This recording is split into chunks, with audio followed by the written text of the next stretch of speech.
juga Bapak Kapolri secara resmi sudah menghentikan kegiatan dari Satgasus Polri.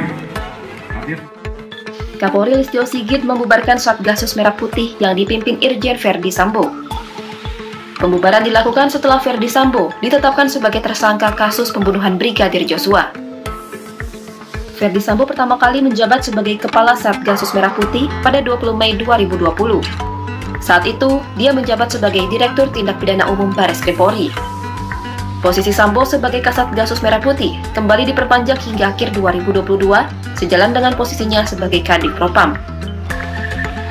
Satgasus Merah Putih awal mulanya dibentuk Tito Karnavian ketika menjabat sebagai Kapolri, tepatnya pada 2016 silam.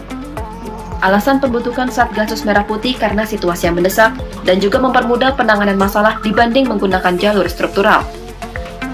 Satgasus Merah Putih menunjukkan kiprahnya melalui pengungkapan besar, seperti sabu-sabu seberat 1 ton di dermaga bekas bangunan Hotel Mandalika, Anyer, Banten, Juli 2017. Saat Satgasus di bawah pimpinan Sambo, berhasil mengungkap kasus sabu nyaris seberat 1 ton atau 821 kg di Serang, Banten 19 Mei 2020. Mereka juga berhasil mengungkap sindikat narkoba internasional Jumat 22 Mei 2020. Prestasi diraih Satgasus bukan tanpa kritik pedas. Anggota Komisi 3 DPR Herman Heri menyebut Satgasus Merah Putih diisi anggota darah biru di tubuh Polri, alias istimewa. Kehadiran Satgasus juga menimbulkan kecemburuan personil lainnya. Apalagi, Herman Heri menyebut tim ini memiliki pos anggaran sendiri.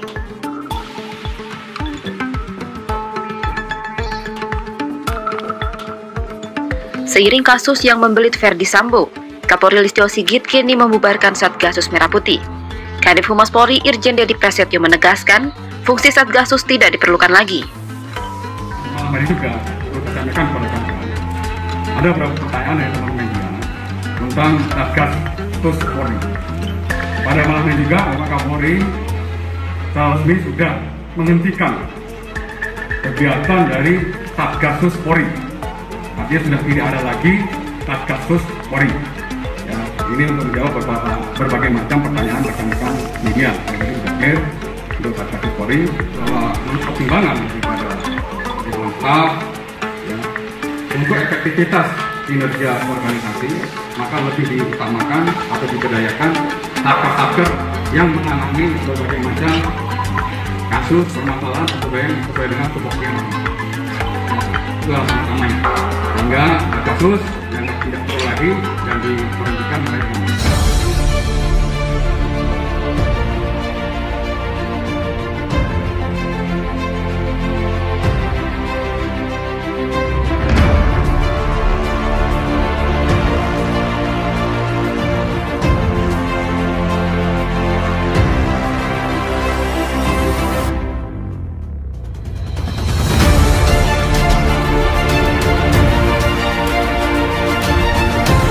Baik Pak, ini tadi hubungannya dengan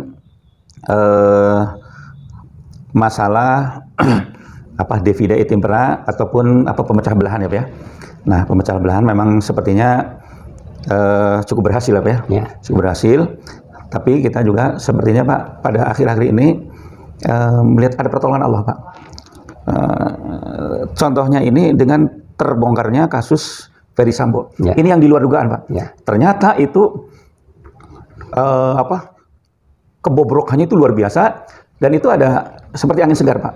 Nah di sini ternyata dampaknya itu begitu luas ya Pak ya. Nah, jadi yang pertama Pak, ini kita ada harapan untuk membuka kembali KM 50 ya Pak ya. Kemudian yang kedua juga langkah-langkah ilegal yang dilakukan oleh capres-capres ternyata sekarang mulai kebongkar gitu ya. Nah menurut Bapak Pak, ini termasuk tanda-tanda dari tadi Pak pertolongan Allah ya, yang insya Allah ini akan berdampak baik untuk selanjutnya, atau ini hanya sekedar sebuah kejadian yang kebetulan saja Pak? Ya kalau saya setuju kalau ini adalah kekuasaan dari Allah ya, bahwa permasalahannya kan sebenarnya sangat ringan. Ya. Ringan dalam arti kata terjadi sesuatu di keluarga kan. Ya. Tapi kan kita nggak tahu bahwa untuk terjadi sesuatu siapa yang menciptakan kan. Ya.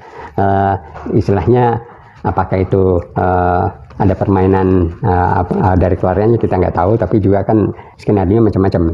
Ada juga skenario bahwa ini karena menyangkut masalah adanya yang akan terungkap, apakah itu masalah dana yang judi dan segala macam, dan diketahui oleh salah seorang anak buahnya, lalu nyawanya dihilangkan gitu. Nah itu skenario itu kan ada di masyarakat nih sekarang.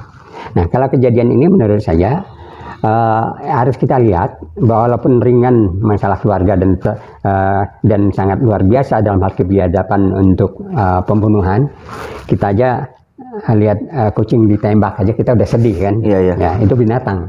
Tapi ini manusia. Manusia dengan keadaan yang begitu saja mereka tembak kan sampai kepalanya. Kalau dilihat dari hasil ininya kan otopsinya kan kepalanya juga luar biasa itu. Ini biadab artinya tegaan gitu yang membunuhnya kan, dan lalu setelah itu direkayasa dan direkayasa sedemikian rupa sehingga terlibat 97 orang polisi. Ini yang baru terungkap kan, bisa saja nambah dan sebagainya.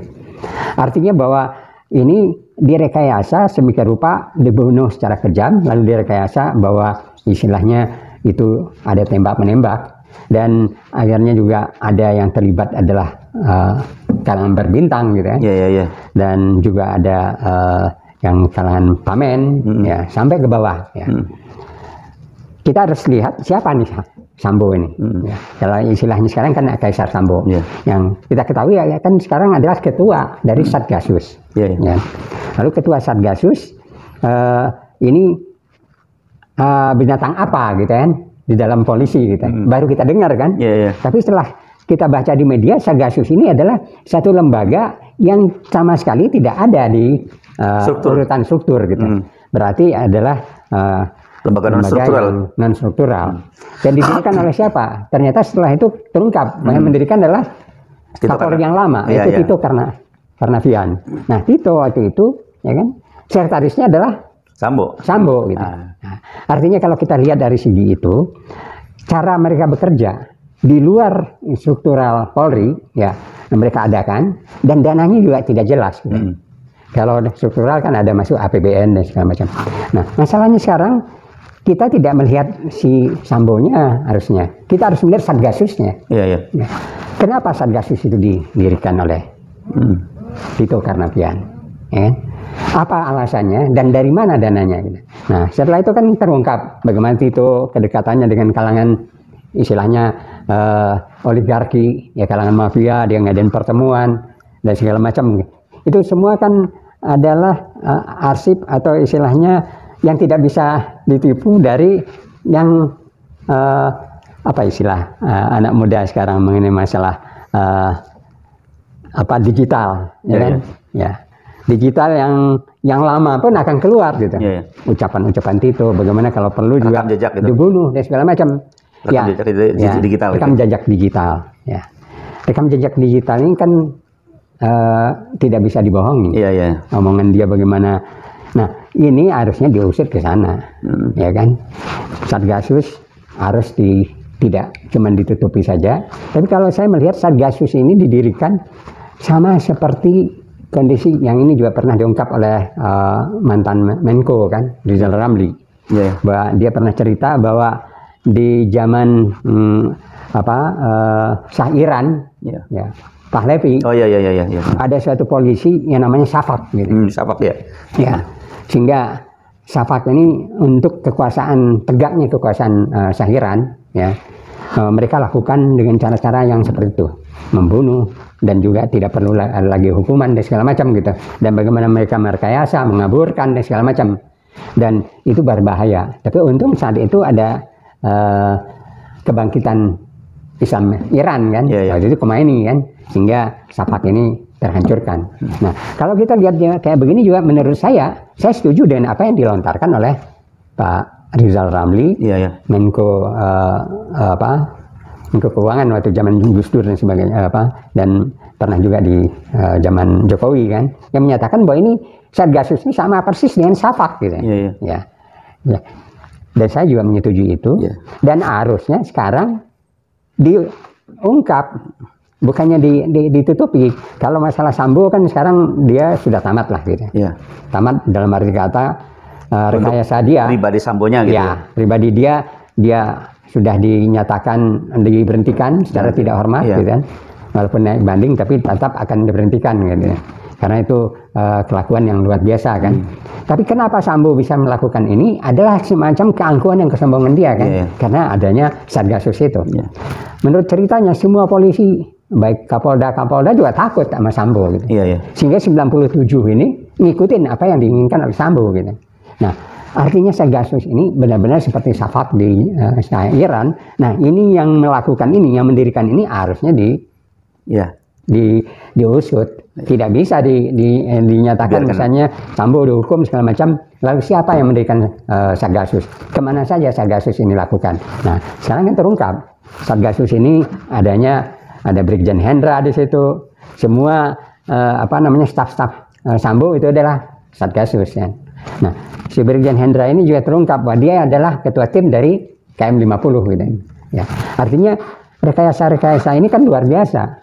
Sampai dengan masalah pendanaan yang luar biasa. Saya juga tanda tanya walaupun ketua Komnas HAM menyatakan tidak ada uang yang mengalir ke sana. Tapi ya kenyataannya uang itu juga diinginkan ke LPKS. Ya, lembaga pengamanan saksi kan ya. Perlindungan saksi. Untung aja ditolak gitu. Ya kan? Dan itu kita acung jempol. Tapi yang lain nggak ada, kita nyatakan ada yang menolak dan sebagainya. Walaupun dinyatakan pernah bertemu dengan Sambo, ya, pengurus Komnas HAM, ya kan. Lalu mengaku nggak ada apa-apanya, gitu kan. Ya, who knows istilahnya, siapa tahu kan. Nah, masalahnya yang sekarang itu Satgasus itu ternyata berlangsung semenjak Tito Karnavian yang melakukan hal yang sama, kan. Betul. Jadi rekayasa ini sebanyak yang terjadi itu mungkin bukan masalah Sambo saja berani merekayasa seperti itu gitu. Dia udah tahu bahwa rekayasa itu terjadi sebelumnya dan dengan enaknya dia lakukan seperti itu. Jadi saya lebih setuju Satgasus ini harus diungkap dan kemana uangnya dan siapa ininya, dan menurut saya kalaupun ada isu kepada pembiayaan pemilu gitu kan, ya Pilpres, menurut saya ya kita masyarakat percaya. Walaupun kenapa kita percaya? Karena memang nggak ada bantahan dan tidak pernah ini dibahas, diungkap. DPR dalam hal ini wakil, ya menurut saya bukan wakil rakyat lagi. Ini seakan-akan melepaskan ini, tidak pernah membicarakan Satgasus ini. Ya. Dalam pembicaraan dengan siapa? Mahfud MD. Bukan dengan Kapolri. Yang kita dengar kan puja-puji aja. Ya. Tapi tidak ada yang membahas kenapa Satgasus ini ada dan kemana uangnya, ya, dari mana itu dan apa tujuannya, dan harus dipertanggungjawabkan. Nah, kalaupun ini sudah melenceng, yang mendirikannya juga harus bertanggung jawab, ya kan? Yang mendirikan Tito harus diminta pertanggungjawabannya gitu. Baik Pak.